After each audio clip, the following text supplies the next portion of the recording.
Hello everyone, welcome back to my channel. I'm Bill. Today's video we're going to talk about how to use the Call of Cthulhu chase rules into other RPGs. So, if you haven't watched my chase rule videos breaking down different sections of the chase and everything you need to do, as well as the optional rules at the end that would add to the chase and give you more variety to what's going on, watch those. So the first thing you do in the chase is A, you establish that there's going to be a chase, and B, you establish that whatever's chasing the other thing, that their speeds are close enough that if there's enough obstacles they'd be caught up to, or the person could get away because of the obstacles that they can pass and the thing chasing them can't. And then you set up a map with a bunch of dots, and in between the dots would be your obstacles, your areas where there could be some skill checks involved to get through. Then you take the speeds of the character and the creature or other characters chasing, and you compare them to each other. So in D&D, we'll use D&D Pathfinder for the first reference here. The basic speed of most creatures is 30 feet, so that is 6 squares. So if something is 25 feet as its base speed, well, that's 5 squares. So everybody starts at that as their starting speed.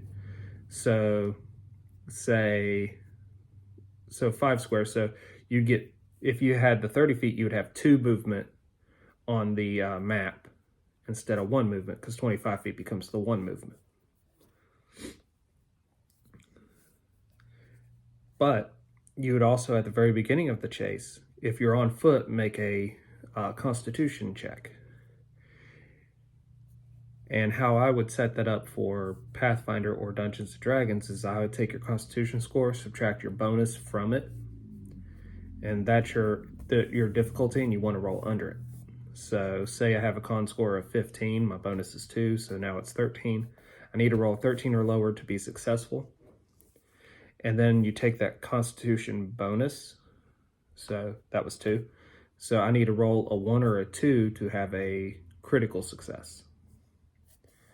And then anything above that is a failure. Anything above the 13 was a failure. So a failure, your speed is reduced by 1. A normal success, your speed doesn't change. And a critical, your speed goes up by 1 for this chase. And then use that when you compare. So if I did that check before I was comparing speed, say the Hobbit that had a speed of 25 feet succeeded, and now he has a speed for this would be 30 feet. So he's 1-to-1 to somebody that has 30 feet. Now if that 30-foot person failed, they're down to 25 feet. So now the Hobbit would be 2 movements for that creature's 1 along the dots. So say that, let's set this up. Say there's a corridor. You're in a dungeon, there's a corridor, you need to get to outside. So you have a corridor, there's an intersection where there could be something going on that you might have to save against. And then there's a door to get out that you know is closed. And then outside there are stairs. And then you might need to, we'll assume outside after you get past the stairs, you could take cover or hide, which is an optional rule. But that only works if you get far enough ahead. So in the first turn, you start the person chasing them at the very beginning of that dot, and then they get to start 1 or 2 dots ahead. So assume they have to come out of a room into the corridor. Well, the creature starts in the room. They might start at the door of the room. If the door is not an obstacle, you don't need to treat it as one. They go into the hallway, and then they move another one, and then this thing moves 1 after them. Then say in the intersection, they encounter a trap, or they had already been through here and they knew that there was like maybe a section of floor missing. So now they have to navigate that section of floor that's missing. So they make a skill check. we'll say acrobatics, to get around it, or a climb check to get around it. If they fail, you can ask them if they want to push the roll, which is in Call of Cthulhu. And if they choose to push the roll, they can try again. But if they fail the second time, they suffer real consequences. The first time is like almost a failure to action. So if they fail the second time, say they'd fall in the pit. And if they failed the first time, say that they didn't get a good handhold grip, or they slipped at the beginning of their trying to do their acrobatics to go around, so they stopped. And then after that, they're on the other side of this pit. Assuming they failed their first check and didn't get around this pit, the creature gets to move. Then they get to attempt it again. The skill check only occupies one of their movements, though. And then they go down the corridor. They'd have to open the door, whether that's physically possible, breaking the door down, or opening the lock. It would take turns to do the others, or actions, so the creature would have a chance to catch up to them. Once they're on the outside, they'd have to navigate the stairs as fast as they can. And then if they're far enough ahead of the creature, at least about 5 dots, they can make a hide and be out of the creature's vision. Otherwise, you extend this down into the streets, into the blocks, or into the area, whatever your map would consist of. Now, this could also be taken into non-foot chases. So say you wanted to do a horseback chase. You would start them by comparing speeds, assuming the horses don't have that many different speeds that to look at. Light horses are faster than war horses. Donkeys are slower than all.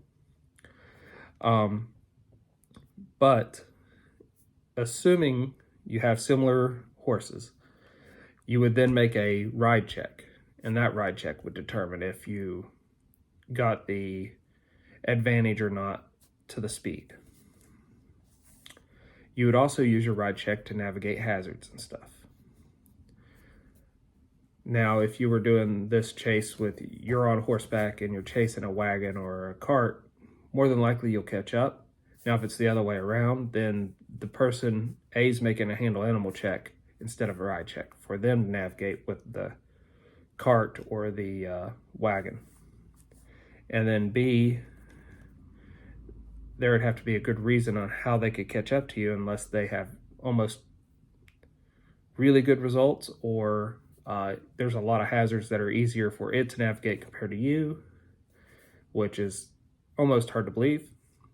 But you see, you can put that in. You could use this for ship-to-ship chases, which would make a little bit easier sense than, say, horse versus cart or carriage. Now, wagons and carts chasing each other, that would make sense. Now, the caveat to wagons and carts and stuff is you can have passengers, and those passengers can do something every turn too. So when it's your all's turn to move the cart, you would make the driver makes the check to move the cart. If he has somebody that wants to help him navigate, he can give him a bonus or two to it. And then from there, everybody else could take their action to, say, shoot an arrow, shoot a crossbow, do something ranged towards whatever's chasing them or whatever they're chasing. So that's the other advantage of, say, a cart or a wagon chase.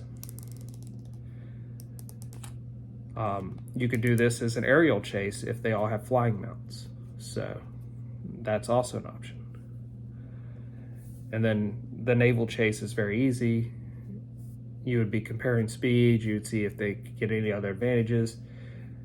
Players are resourceful though, so if they come up with a spell that could help them get an advantage in a naval chase, they're probably going to use it.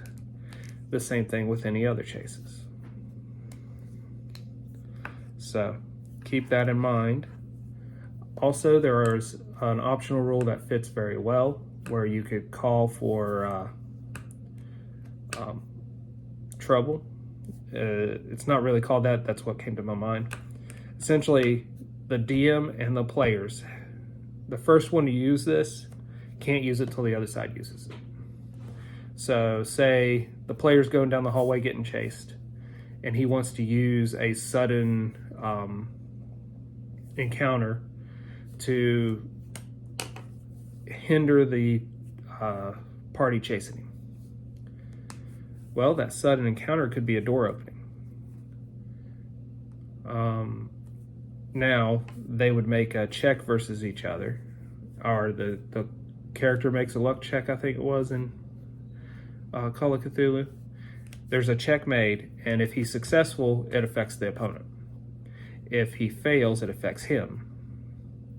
And then when the DM uses it, it's the same thing. It could affect the creature or it could affect them based on a check, which could eat away time. Say the door opens and the hallway becomes like only a foot wide. Well, the door has to be moved, or the creature has to be small enough to squeeze through that, or it has to barrel through that. So there would be a check involved, as well as probably some movement spent.